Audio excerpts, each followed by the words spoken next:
ይህች ስህተት ነበረች ለዩቲዩብ ዓለም ላይ ትልቁ የቪዲዮ ማጋሪያ ጣቢያ ዌብሳይት እንዲጀመር ምክንያት የነበረችው። ታሪኩም በዚች ጃኔት ጃክሰን በምትባል በሰዓቱ 37 ዓመት የነበረች በጊዜውም የፖፕ ሙዚቃ ንግስት ነው የሚጀምረው።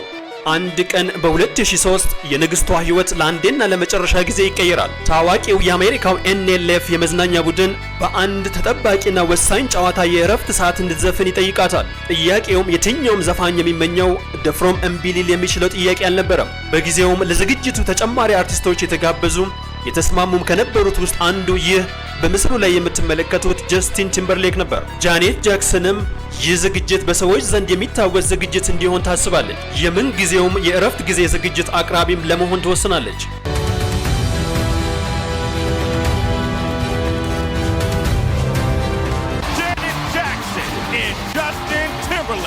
ለፕሮግራሙም ጃኔት በዘፈኑ መጨረሻ ላይ ተጨማሪ ሊያነጋግር ሊያወዛግብም የሚችል እንዲያውም ሰዎች ሊያወሩት የሚችሉትን ነገር መጨመር አለበት ብላ ትወስናለች። ለዚህም እሷና የልብስ መራጯም የምትለብሰውን ልብስ ይወስናሉ።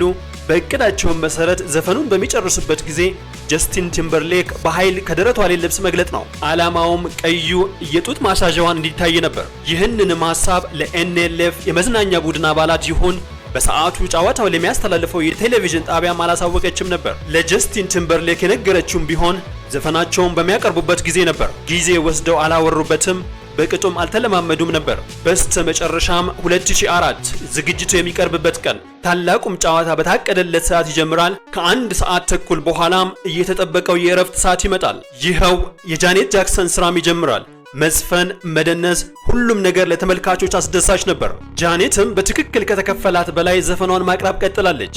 ከ10 ደቂቃም በኋላ ጀስቲን ቲምበርሌክ በመቀላቀል አብረው በግዙፍ ስታዲየም ስራቸውን ማቅረብ ይቀጥላሉ። በሰዓቱም 90 ሚሊዮን የሚጠጋ ህዝብም ዝግጅቱን በቀጥታ በቴሌቪዥን እየተከታተለው ነበር። ዘፈኑ ሊጠናቀቅም ሲል ጀስቲን ቲምበርሌክ በእቅዱ መሰረት ልብሷን ከደረቷ ላይ በኃይል ያነሳል። ነገር ግን ቲምበርሌክ ቀይ የጡት ማሳዣዋን ለማሳየት የተደረበውን ጨርቅ መቅደድ ሲገባው ቀዩን የጡት ማሳዣዋን ነበር የገለጠው። ይህም በብዙ ሺህ በስታዲየም ውስጥ የሚከታተሉ ተመልካቾች፣ በሚሊዮን የሚቆጠሩ በቴሌቪዥን እየተከታተሉ ያሉ ሰዎች የጃኔት ጃክሰንን ጡት በስህተት እንዲታይ አድርጓል። ይህ ቪዲዮ የተቆረጠ ቢሆንም በምስሉ ላይ እንደምትመለከቱት ከስህተቱ በኋላ ጃኔት እንደደነገጠች በግልጽ ያሳያል።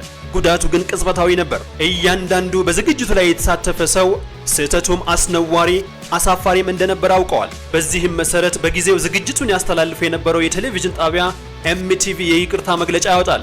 ጃኔት ጃክሰንም ቢሆን በቴሌቪዥን በመቅረብ ለተፈጠረው የይቅርታ መልእክቷን ታስተላልፋለች። በተቃራኒው ይህ ክስተት በትልልቅ የዜና ጣቢያዎች የመወያያ ርዕስ ይሆናል። ጋዜጦችን በተከታታይ ጉዳዩን ይዘግባሉ። የጃኔት ጃክሰንና የጀስቲን ቲምበርሌክ ፎቶም የጋዜጦች የፊት ገጽ ማድመቂያ ሆኖ ይሰነብታል። ይህም የ2004 አነጋጋሪው ዜና ሆኖ ይመዘገባል። ጉዳዩን ይበልጥ መነጋገሪያ ያደረገው ብዙ ሰዎች የተከሰተው እውነት በስህተት ወይስ ሆን ተብሎ የሚለውን መመርመር ሲጀምር ነው። የዜና ጣቢያዎችን በሁሉም አቅጣጫ ክስተቱን መመልከት መተንተንም ይቀጥላሉ። ከዚህም በላይ የአሜሪካ ሕዝብ በጉዳዩ ተቆጥቶ ነበር። ኤፍሲሲ ፌዴራል ኮሚሽን የሀገሪቱ የቅሬታ ሰሚ ለወትሮው በአመት ትንሽ ቅሬታዎችን ይመዘግብ የነበረ 540 ሺህ የሚጠጋ ቅሬታዎችን ይመዘግባል። ሁሉን አቀፍ ምርመራ ከተደረገ በኋላም የቴሌቪዥን ጣቢያ ላይ ቅጣት ይጣላል። በዚህም ጊዜ እውነታው ጀስቲን ቲምበርሌክ ማድረግ የማይገባውን ነገር ያደረገ ጥፋተኛውም እሱ ነው የሚል ሪፖርት ቢወጣም የአሜሪካ ህዝብ ግን በጃኔት ጃክሰን ነበር የፈረደው። ከዚህም በተጨማሪ ቫዮኮም የኤምቲቪ ባለቤት የጃኔት ጃክሰን ስራዎች ከእንግዲህ በኋላ እንዳይሰራጭ ያለ ሲሆን አስተዳዳሪውም ጃኔትና ቲምበርሌክ በሚቀጥለው ሳምንት በሚደረገው የግራሚ ሽልማት ላይ ይቅርታ እንዲጠይቁ ያሳስባቸዋል። የማያደርጉም ከሆነ በሽልማት ስነ ስርዓት ላይ እንደማይሳተፉ ይነገራቸዋል። ጀስቲን ቲምበርሌክ እንደተነገረው እንደዚያው ሲያደርግ ጃኔት ጃክሰን ግን ፍቃደኛ ሳትሆን ትቀራለች። በግራሚ ሽልማት ላይም ሳትሳተፍ ትቀራለች። በዚህ ሁሉ ጊዜ ግን ቀጥታ ስርጭቱ ያመለጣቸው ሰዎች ትልቅ ነገር እንዳመለጣቸው ያምናሉ። ኢንተርኔትን በመጠቀም የተከሰተውን የሚያሳይ ማንኛውንም ክስተት ለማየት ሰርች ያደርጋሉ። በዚህም መሰረት ጃኔት ጃክሰን የሚለው ስም በኢንተርኔት ታሪክ በሪከርድ የተፈለገ ስም ሆኖ ተመዘገበ። ፎቶውም እንደዚያው። ጨዋታውም በብዙ ሰዎች እንደገና የታየ ብቻ ሳይሆን በመልሶ ማየት ሪፕሌይ የታየ የምንጊዜውም ቪዲዮ ሆኖ ተመዘገበ።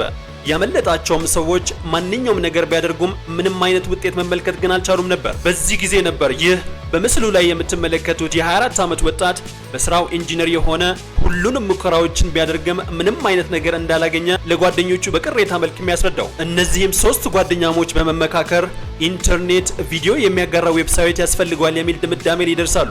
ያስፈልጋል ብቻ ሳይሆን መስራት አለብን በሚልም በሚቀጥለው ዓመት ኮድ ዲዛይን በማድረግ ከአንድ ዓመት በኋላ በ2005 ሰርተው በመጨረስ ለህዝቡም ያስተዋውቃሉ። የመጀመሪያ ስራቸውም ሚአዘዙ የተሰኘውን በዩቲዩብ ያጋራሉ። ከ6 ወራት በኋላም አሁን የምናውቀው ዩቲዩብ እየተወደደ እየተለመደ ይመጣል። ቁጥራቸው በፍጥነት እየጨመረ የመጡትም 65000 የሚጠጉ ቪዲዮዎችን በየቀኑ መጋራት ይጀምራሉ። ነገር ግን በ2006 የአሜሪካው ጉግል 1.5 ቢሊዮን ዶላር በማውጣት ዩቲዩብን ይገዛል። ይህም እጅግ በጣም ብዙ ብር ነበር። በተለይ አንድ ወጣት አንድ የሰውን አካል ለማየት ጥያቄ ያቀረበ፣ በዚህም ምክንያት የፈጠረው ዌብሳይት መሆኑ ሲታወስ